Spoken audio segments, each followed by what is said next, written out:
নওগাঁর নিয়ামতপুর উপজেলার সমতল ভূমিতে বসবাসরত ক্ষুদ্র নৃগোষ্ঠীর জীবনমান উন্নয়নে সমন্বিত প্রাণী সম্পদ উন্নয়ন প্রকল্পের আওতায় ছাগল ও ছাগল পালনের উপকরণ বিতরণ করা হয়েছে।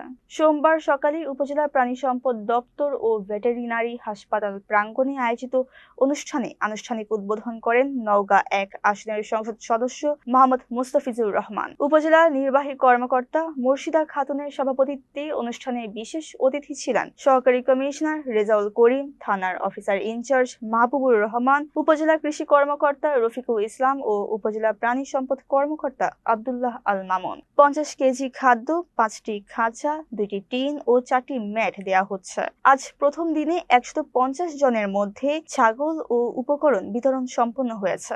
স্বামীর জন্য বাচ্চাদের জন্য রান্না করে আবার যদি ছোট বাচ্চা থাকে সে বাচ্চাকে পিঠে করে নিয়ে আপনাদের কাজের সন্ধানে আপনারা চলে যান। এমনভাবে আপনাদের জীবনমান আপনাদেরকে জীবন সংগ্রাম করে পরিচালিত হয়। আমাদের মাননীয় প্রধানমন্ত্রী জনাব তারেক রহমান বিশেষ করে আপনাদের অনগ্রসর জাতি গোষ্ঠীর জন্য উনি খুবই আন্তরিক। যেখানেই মসজিদ সেখানেই মন্দির, যেখানে অনগ্রসর জাতি সেখানে তিনি পাশে আছেন, পাশে থাকার আমাদেরকে নির্দেশ দিয়েছেন। আপনাদের জীবনমান উন্নয়নের জন্য বিভিন্ন পরিকল্পনা ইতিমধ্যে গ্রহণ করেছেন এবং সেইগুলো আমরা আপনাদের জীবনমান আমরা মাননীয় প্রধানমন্ত্রী জনাব তারেক রহমানের নেতৃত্বে আমরা এই বাংলাদেশে আমরা আর কষ্ট দেখতে চাই না। আমরা আপনাদের উন্নয়ন করতে চাই।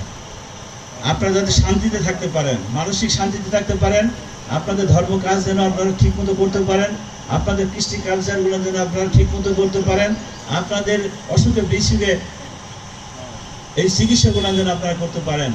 আমি নিজে চোখে দেখা অনেক এখানে আপনারা যারা মায়েরা আছে, বোনেরা আছে, যারা অনেক সময় দেখা যায় সন্তান সম্ভবা হয়েছে, বাচ্চা হবে, ডাক্তারের কাছে যাওয়ার সুযোগ হয় না। ডাক্তারের কাছে যদি যাই তখন যদি ডাক্তার বলে যে আপনার সমস্যা আছে, একটা সিজার করে বাচ্চা করতে হবে, একটা সিজারের খরচ হলো 15 থেকে 20 হাজার টাকা। তখন সেই বোন তার স্বামীর দিকে তাকায় থাকে, স্বামী